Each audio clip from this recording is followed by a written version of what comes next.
சித்திரவதைகளுக்கான அறிகுறிகள் தென்பட்டன. இஸ்ரேல் மீது குற்றச்சாட்டு. பாலஸ்தீன குழு அமெரிக்காவின் திட்டத்தை ஏற்றுக்கொள்ளாவிட்டால் மீண்டும் போர். நெதன்யாகு எச்சரிக்கை. காசா மக்களின் எல்லை தாண்டுதலை ஆயுதமாக எடுத்த இஸ்ரேல். $4 மில்லியன் மதிப்புள்ள ஆயுதங்களை இஸ்ரேலுக்கு விற்பனை செய்த ட்ரம்ப். எகிப்தில் பழமை வாய்ந்த தங்க சுரங்கம் கண்டுபிடிப்பு. ஜப்பானில் திடீர் காட்டுத்தீ, 2000 பேர் வெளியேற்றம். இன்ஸ்டாகிராம் ரீல்ஸுக்கென பிரத்யோக செயலி மெட்டா நிறுவனம் தெரிவிப்பு. காபூலில் மூடப்பட்ட தொலைக்காட்சி நிலையம் மீண்டும் திறப்பு. மியன்மாரில் இன்று நில அதிர்வு. ட்விட்டரில் 4.2 பதிவு.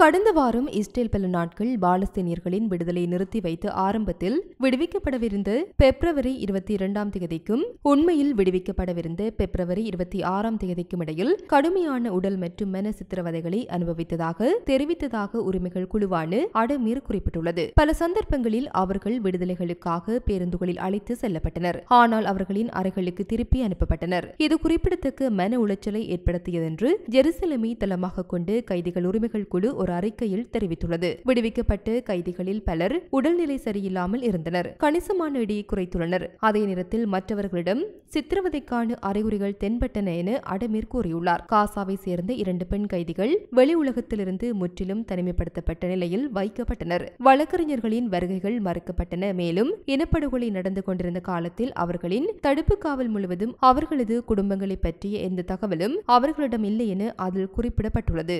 இந்த நிலையில் ஹமாஸ் முன்வைத்து போர் நிறுத்த திட்டத்தை நிராகரித்ததாக நெதன்யாகு ஒப்புக்கொண்டுள்ளார். ஏனெனில் பாலஸ்தீன குழு அமெரிக்க தலைமையிலான மாற்று திட்டத்தை ஏற்கவில்லை என்றால் மீண்டும் போருக்கு திரும்புவோம் என்று அவர் தொடர்ந்து அச்சுறுத்தினார். ஹமாஸ் முற்றிலும் ஏற்றுக்கொள்ள முடியாத நிரந்தர போர் நிறுத்தத்திற்கான நிலைப்பாடுகளை முன்வைத்துள்ளது என்று நெதன்யாகு குறிப்பிட்டுள்ளார். அதே நேரத்தில் இஸ்ரேலிய கைதிகளை தொடர்ந்து வைத்திருந்தால் மேலும் நடவடிக்கைகள் எடுக்கப்படும் என்று எச்சரித்துள்ளார். அமெரிக்காவும் ஜனாதிபதி ட்ரம்பும் எங்கள் பின்னால் இருப்பதை இஸ்ரேல் அறிவார்கள் என அவர் பதிவு செய்யப்பட்ட செய்தியில் குறிப்பிடப்பட்டுள்ளது. மேலும் நெதன்யாகு எல்லை தாண்டுதல் மற்றும் உதவிகளை அதிர்ச்சியடைந்த மற்றும் பசியால் வாடும் மக்களுக்கான ஒரு ஆயுதமாக பயன்படுத்துகின்றார் என குறிப்பிடப்பட்டுள்ளது. கடந்த 42 நாட்களாக வந்த லாரிகள் கூட மக்களின் முக்கிய தேவைகளை பூர்த்தி செய்யவில்லை. மக்கள் உணவு மற்றும் பிற அடிப்படை தேவைகளின் பற்றாக்குறையை ஈடு செய்ய முயன்றனர். ஆனால் போதுமானதாக இல்லை. ஏனென்றால் கடந்த 15 மாதங்களாக இஸ்ரேலிய ராணுவம் மக்களை அடிப்படையான அனைத்தையும் தேவைப்படும் நிலைக்கு தள்ளி வந்தது. உதாரணமாக தண்ணீரை பொறுத்தவரை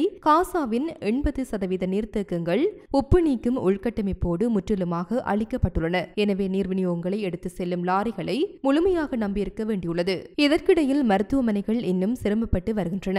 மேலும் மருத்துவ பொருட்கள் உட்பட காசாவிற்கு வரும் அனைத்து உதவிகளையும் நிறுத்தி வைப்பது என்ற முடிவால் பாதிக்கப்படக்கூடிய குழுக்களுக்கு பராமரிப்பு வழங்குவதில் மருத்துவமனைகள் தொடர்ந்து போராட வாய்ப்பு உள்ளமையும் குறிப்பிடத்தக்கது. இந்த நிலையில் இஸ்ரேலுக்கு புதிய ராணுவ உதவிகளை வழங்குவதில் முன்வந்ததாக ட்ரம்ப் மற்றும் அமெரிக்க வெளியுறவுத்துறை செயலாளர் மார்க்கோ ரூபியோவிற்கு இஸ்ரேலின் வெளியுறவு அமைச்சர் கிதியோன் சார் நன்றி தெரிவித்தார். கடந்த சனிக்கிழமையன்று ரூபியோ அவசர கால நடவடிக்கைகளை பயன்படுத்தி வெடிகுண்டுகள் மற்றும் இடிப்பு கருவிகள் உட்பட $4 மில்லியன் மதிப்புள்ள ஆயுதங்களை இஸ்ரேலுக்கு விற்பனை செய்வதற்கு பச்சை கொடி காட்டினார். இது காங்கிரசின் பாரம்பரிய மறு ஆய்வு செயல்முறையை தவிர்த்துவிட்டது. ஜனவரியில் பதவியேற்றதிலிருந்து ட்ரம்ப் நிர்வாகம் ஏற்கனவே இஸ்ரேலுக்கான பெரிய ராணுவ விற்பனையில் சுமார் $12 பில்லியன் அங்கீகரித்துள்ளது.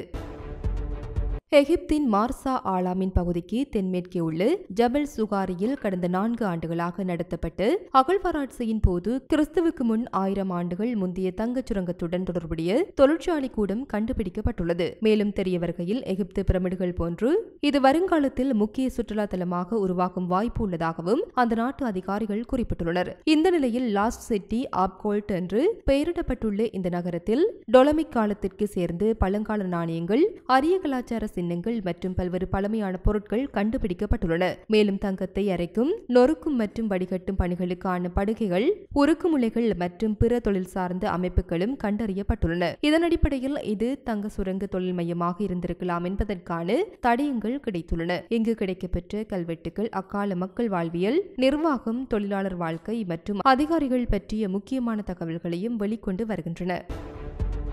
ஜப்பானின் வடக்கே ஒபனேட்டோ நகரில் திடீரென ஏற்பட்டு காட்டுத்தீயில் சிக்கி ஒருவர் பலியாகியுள்ளதோடு 2000 பேர் வெளியேறியுள்ளதாக தகவல் வெளியாகியுள்ளது. மேலும் தெரிய வருகையில் 30 ஆண்டுகளில் இல்லாத வகையில் மிகப்பெரிய அளவில் இந்த காட்டுத்தீ ஏற்பட்டுள்ளது என பேரிடர் மேலாண் கழகத்தின் செய்தி தொடர்பாளர் ஒருவர் குறிப்பிட்டுள்ளார். தொடர்ந்து கருத்து தெரிவித்த அவர், காட்டுத்தீயானது அடுத்தடுத்து பரவி பாதிப்புகளை ஏற்படுத்த தொடங்கியது. தப்பிய சிலர் நண்பர்களின் வீட்டிலும் 1200 பேர் நிவாரண முகாம்களில் தங்க வைக்கப்பட்டுள்ளனர். குறித்த காட்டுத்தீயானது 1800 ஹெக்டேர் பரப்பளவுக்கு பரவி இருக்கக்கூடும் என சில தகவல்கள் தெரிவிக்கின்றன. ஒருவரின் உடல் எரிந்த நிலையில் கண்டெடுக்கப்பட்டுள்ளதாக தெரிவிக்கப்பட்டுள்ளது. 80க்கும் மேற்பட்ட கட்டடங்கள் சேதமடைந்துள்ளன. நாடு முழுவதிலும் இருந்து 1700 தீயணைப்பு வீரர்கள் வரவழைக்கப்பட்டு தீயை அணைக்கும் பணி நடைபெற்று வருவதாகவும் குறித்த நிலையை கருத்தில் கொண்டு ராணுவ ஹெலிகாப்டர்களும் கொண்டுவரப்பட்டுள்ளமையும் குறிப்பிடத்தக்கது.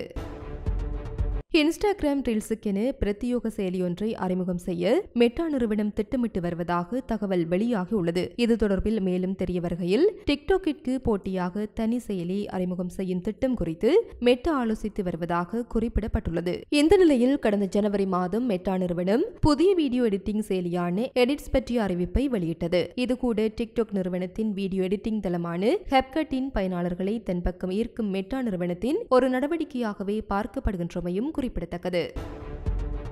கடந்த ஆண்டு தலைநகர் காபூலில் மூடப்பட்ட ஒரு தொலைக்காட்சி நிலையம் மீண்டும் செயல்பட அனுமதி வழங்கியுள்ளனர். சம்பவம் தொடர்பில் மேலும் தெரிய வருகையில், ஆப்கானிஸ்தானில் 2021ஆம் ஆண்டு தலிபான்கள் ஆட்சியை கைப்பற்றினர். அதன் பிறகு அங்கு பெண்கள் உயர்கல்வி பயில தடை உள்ளிட்ட பல்வேறு கட்டுப்பாடுகள் விதிக்கப்பட்டு வருகின்றன. தலிபான்களின் இந்த நடவடிக்கைகளுக்கு ஐநா சபை கடும் கண்டனம் தெரிவித்துள்ளது. இந்த நிலையில் மேலும் பல நாடுகள் ஆப்கானிஸ்தானுடனான தூதரக உறவை முறித்துக் கொண்டன. இதற்கிடையே சமீப காலமாக சர்வதேச உறவை மேம்படுத்த தலிபான்கள் முடிவு செய்துள்ளனர். எனவே நாட்டில் விதிக்கப்பட்டிருந்த கட்டுப்பாடுகள் தளர்த்தப்பட்டு வருகின்றது என தெரிவிக்கப்பட்டுள்ளது. இந்த நிலையில் தற்போது கடந்த ஆண்டு தலைநகர் காபூலில் மூடப்பட்ட ஒரு தொலைக்காட்சி நிலையம் மீண்டும் செயல்பட அனுமதி வழங்கியுள்ளனர். ஏற்கனவே பெண்கள் வானொலி நிலையமான ரேடியோ பெர்கம் கடந்த வாரம் திறந்து வைக்கப்பட்டமையும் குறிப்பிடத்தக்கது. இந்தியாவின் உத்தரகாண்ட் மாநிலம் சாமோலி மாவட்டத்தில் உள்ள மனா கிராமத்திற்கு அருகே கடந்த பிப்ரவரி மாதம் 28ஆம் தேதி ஏற்பட்ட பனிச்சரிவில் சுமார் 55 தொழிலாளர்கள் புதையுண்ட நிலையில் உயிரிழந்தவர்களின் எண்ணிக்கை 8ஆக உயர்வடைந்துள்ளதாக இந்திய ஊடகங்கள் தெரிவிக்கின்றன. மேலும் தெரிய வருகையில், குறித்த பனிச்சரிவில் 100க்கும் மேற்பட்ட ராணுவ அதிகாரிகள் இணைந்து அவர்களை மீட்கும் பணிகளில் ஈடுபட்டனர். இந்த நிலையில் 46 தொழிலாளர்கள் மீட்கப்பட்டு ராணுவ வைத்தியசாலைக்கு சிகிச்சைக்காக அனுப்பி வைக்கப்பட்டனர். இந்த நிலையில் தொடர்ந்தும் காணாமல் போனவர்களை மீட்கும் பணிகள் முன்னெடுக்கப்பட்டு வந்த நிலையில் காணாமல் போனவர்களின் சடலம் நேற்று கண்டுபிடிக்கப்பட்டதாக குறிப்பிடப்பட்டுள்ளது. பாலியல் சார் நேரலை ஒளிபரப்புகள் மூலம் டிக்டாக் செயலி அதிக வருமானம் ஈட்டுவதாக ஆய்வுகளில் தெரிய வந்துள்ளதாக குறிப்பிடப்பட்டுள்ளது. கென்யாவில் உள்ள மூவரிடம் மேற்கொள்ளப்பட்ட ஆய்வுகளில் இந்த விடயங்கள் தெரிய வந்துள்ளதாக குறிப்பிடப்பட்டுள்ளது. சம்பவம் தொடர்பில் மேலும் தெரிய வருகையில், இதுகுறித்து சர்வதேச ஊடகமான BBC செய்தி அறிக்கை ஒன்றை வெளியிட்டுள்ளது. அதில் உலகளாவிய ரீதியில் இளைஞர்களின் நன்மதிப்பை பெற்ற செயலியாக டிக்டாக் காணப்படுகின்றது. பெரும்பாலும் ஓய்வு நேரங்களை செலவழிக்க இந்த செயலியை பயன்படுத்தினாலும் பலரும் இதன் மூலம் பணம் சம்பாதித்து வருகின்றனர். பாலியல் சார் நேரலை ஒளிபரப்புகள் மூலம் டிக்டாக் செயலி தற்போது அதிக வருமானத்தை ஈட்டுவது தெரியவந்துள்ளது. மியன்மாரில் இன்று நில அதிர்வு ஏற்பட்டுள்ளதாக தகவல் வெளியாகியுள்ளது. மேலும் தெரிய வருகையில், இன்று காலை 9:03 அளவில் 4.2 ரிக்டர் அளவில் குறித்த இந்த நில அதிர்வு பதிவாகியுள்ளதாகவும், இந்த நில அதிர்வால் ஏற்பட்ட சேதம் மற்றும் பாதிப்பு குறித்து எவ்வித தகவலும் வெளியாகவில்லை என சர்வதேச ஊடகம் செய்தி வெளியிட்டுள்ளது. அமெரிக்காவில் மீண்டும் காட்டுத்தீ பரவியுள்ளதாக சர்வதேச ஊடகங்கள் செய்தி வெளியிட்டுள்ளன. அமெரிக்காவில் தெற்கு கரோலினாவின் மெரிட்டில் கடற்கரையிலேயே நேற்றைய தினம் முதல் பயங்கர காட்டுத்தீ பரவியுள்ளது. சம்பவம் தொடர்பில் மேலும் தெரிய வருகையில், அண்மையில் அமெரிக்காவில் லாஸ் ஏஞ்சல் நகரம் மற்றும் அதனை சுற்றியுள்ள பகுதிகளில் பயங்கர காட்டுத்தீ பரவி இருந்தது. 9 நாட்களுக்கு மேலாக பரவிய இந்த காட்டுத்தீயில் மொத்தம் 40,000க்கும் அதிகமான ஏக்கர் பரப்பு சேதத்துக்குள்ளாகி இருந்தமையும் குறிப்பிடத்தக்கது. இந்த நிலையில் நேற்றைய தினம் ஏற்பட்ட இந்த காட்டுத்தீயினால் இதுவரை சுமார் 1200 ஏக்கர் நிலப்பரப்பு எரிந்து நாசமாகியுள்ளதாக தெரிவிக்கப்பட்டுள்ளது. இதன் காரணமாக தென் கரோலினா ஆளுநர் ஹென்றி மெஸ்மாஸ்டர் அவசரகால நிலையை அறிவித்துள்ளமையும் குறிப்பிடத்தக்கது. இது போன்ற பல செய்திகளை தெரிந்து கொள்ள நம்முடைய சமூக மீடியா யூடியூப் சேனலை சப்ஸ்கிரைப் செய்து அருகிலுள்ள பெல் பட்டனை கிளிக் செய்யுங்கள். மேலும் செய்திகளை உடனுக்குடன் தெரிந்து கொள்ள சமூகமீடியா.com என்ற இணையதளத்தின் வாயிலாக எங்களுடன் இணைந்திருங்கள்.